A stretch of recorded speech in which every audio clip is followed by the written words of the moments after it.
Andy Warhol was probably the most famous artist from the 20th century. He was born in Pittsburgh, and then he moved to New York after graduating from college, and that's where he spent his entire career. So this is the first part of a two-part series on Andy. The first part is his time in Pittsburgh, and just to talk a little bit about who was Andy Warhol. He was involved with visual art as well as film, and he also was instrumental in music groups, including the Velvet Underground and Blondie. So Andy was a young boy born to immigrants from Slovakia, and his official last name is Warhola with an A on the end, which he used all during his childhood, and then when he moved to New York, then he dropped the A. And this is where he grew up, in South Oakland, a neighborhood of Pittsburgh. And we're going to show you the street now.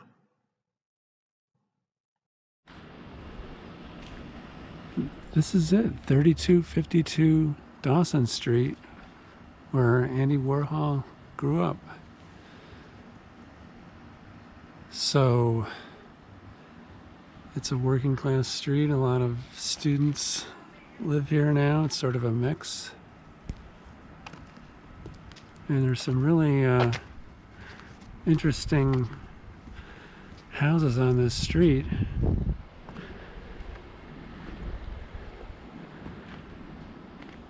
It's very quiet.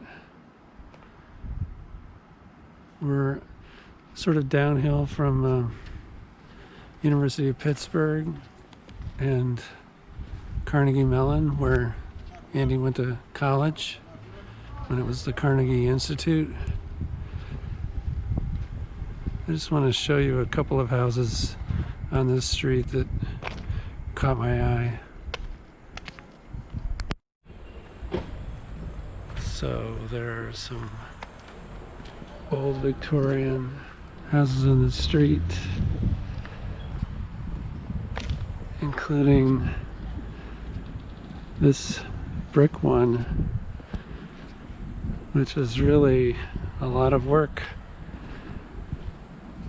to build in its day, and now its front door is all boarded up, appears to be empty.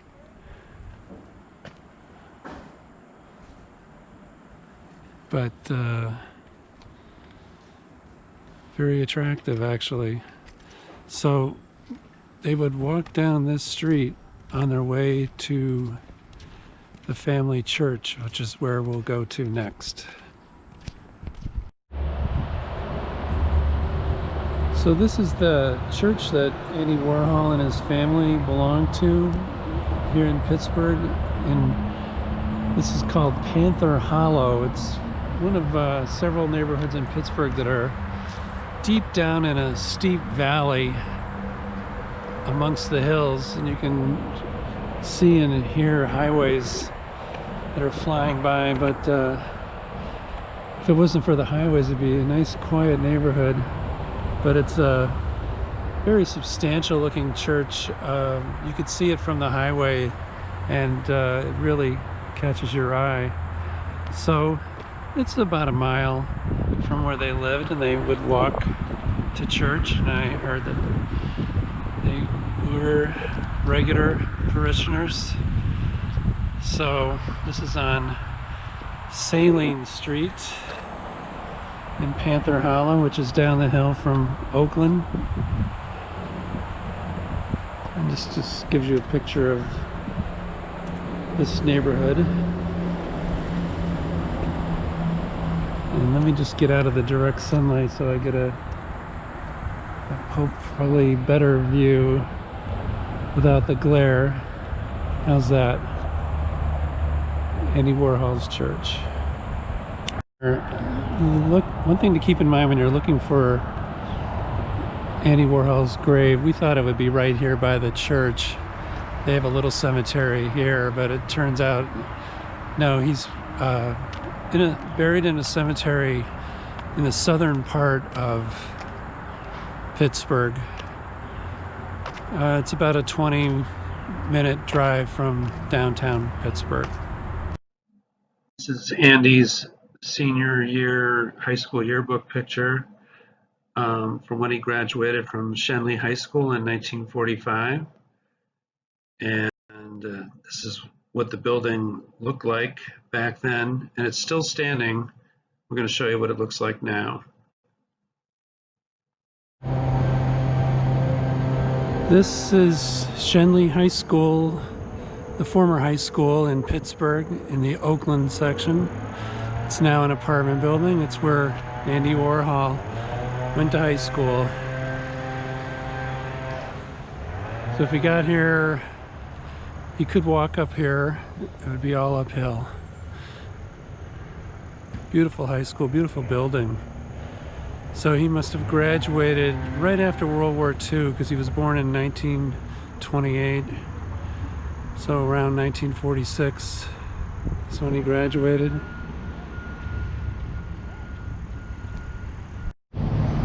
Another view of Andy's high school, Shenley High School, along Belfield Avenue. This is Andy as a college student at Carnegie Institute, later becoming Carnegie Mellon University, and we'll show you what that looks like now. Where Andy Warhol went to college, what is now Carnegie Mellon University, was then the Carnegie Institute of Technology. And this is one of the buildings that was here when he was here. And where he went to college was actually closer to his home than where he went to high school. I don't know how many people can say that, but they were both up the hill from where he lived. Another impressive building here in the Oakland section of Pittsburgh.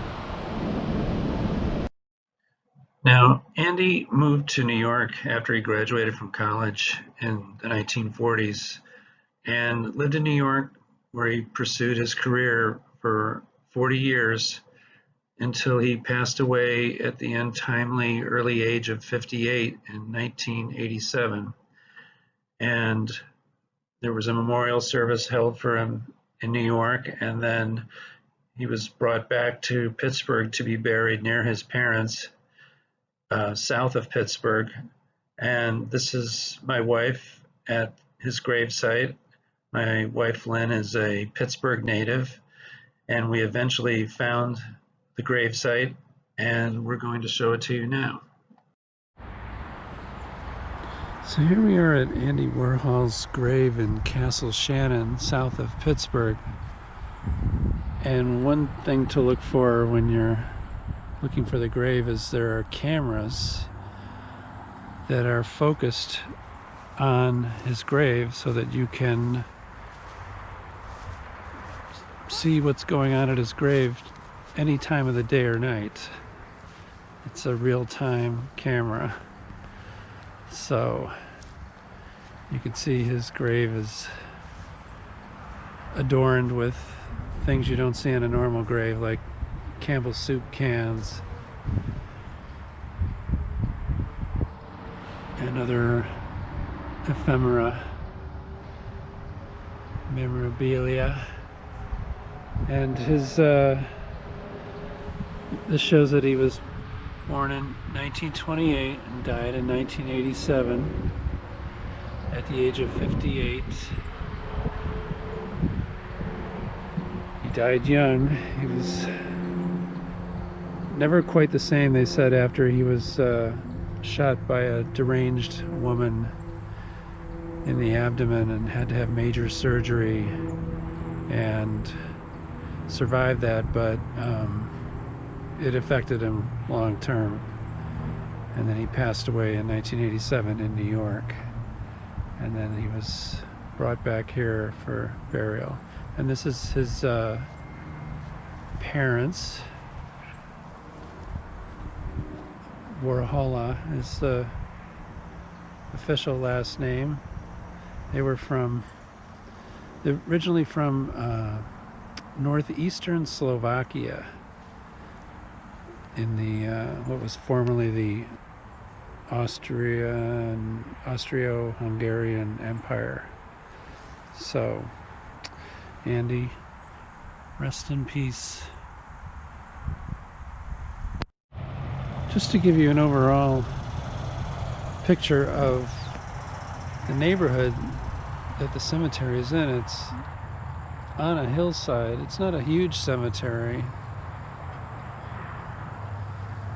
and it's surrounded by houses. It's a very labyrinthine way to get here, but that's so typical of Pittsburgh. Very hilly city where the streets wind around the hills and up and down and through the gulches and hollows and everything. So I'll give you the name of the cemetery in a minute. The name of the cemetery that Andy Warhol is buried in is called the St. John the Baptist Byzantine Catholic Cemetery in Bethel Park, Pennsylvania, and it's on Connor Road here. There's no name on the cemetery, but there's this sanctuary at the base of the drive into the cemetery. The cemetery is right off of Pennsylvania State Route 88, which is also known as Library Road. And it's not a road to a library, it's to a town called Library, Pennsylvania. So, but it's right close to Route 88, Library Road. My wife and I were in Bratislava in Slovakia in 2019. We did not see this statue of Andy Warhol, Slovakia's adopted native son, but in Pittsburgh, he does have a museum named after him and a bridge named after him, and maybe someday there'll be a statue there too. But let's go and show you the bridge and the museum. We're crossing the Andy Warhol Bridge over the Allegheny River, and we're looking towards the place where the Allegheny and the Monongahela joined together to form the Ohio River, known as Three Rivers. And that's the baseball stadium, Heinz Field, for the Pittsburgh Pirates. It's a beautiful day, August 17th, it's a Monday. And we're just going to take a quick walk over the bridge for me to show you the Andy Warhol Museum. And this is looking east, more bridges. That's a big expo center right there by the river. It's kind of an interesting place to walk along the river, looking back. Beautiful walkway.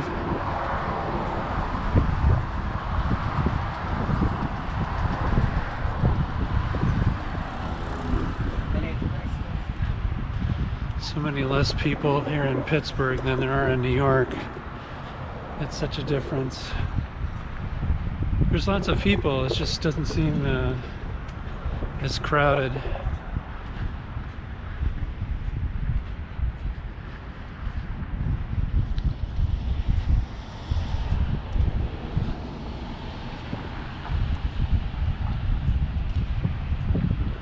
Let's take another look back at the baseball stadium.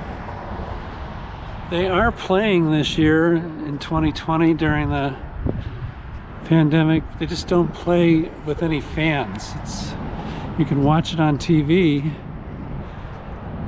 It's very strange.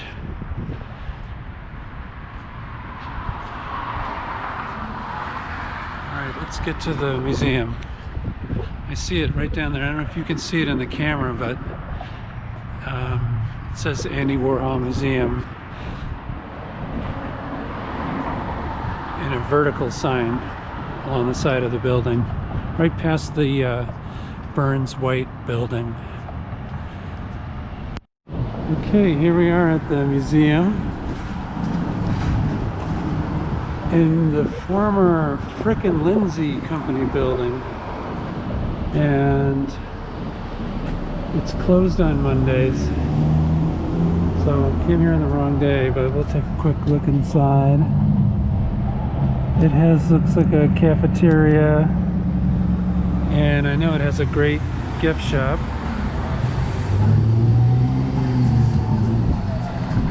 So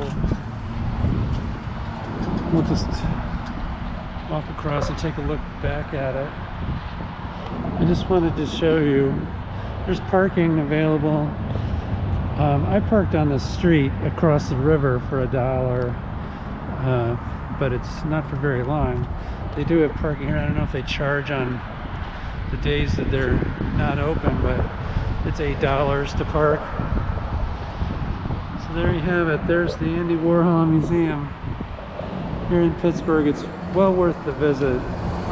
Very well done. They say it's the largest museum dedicated in the United States to a single artist.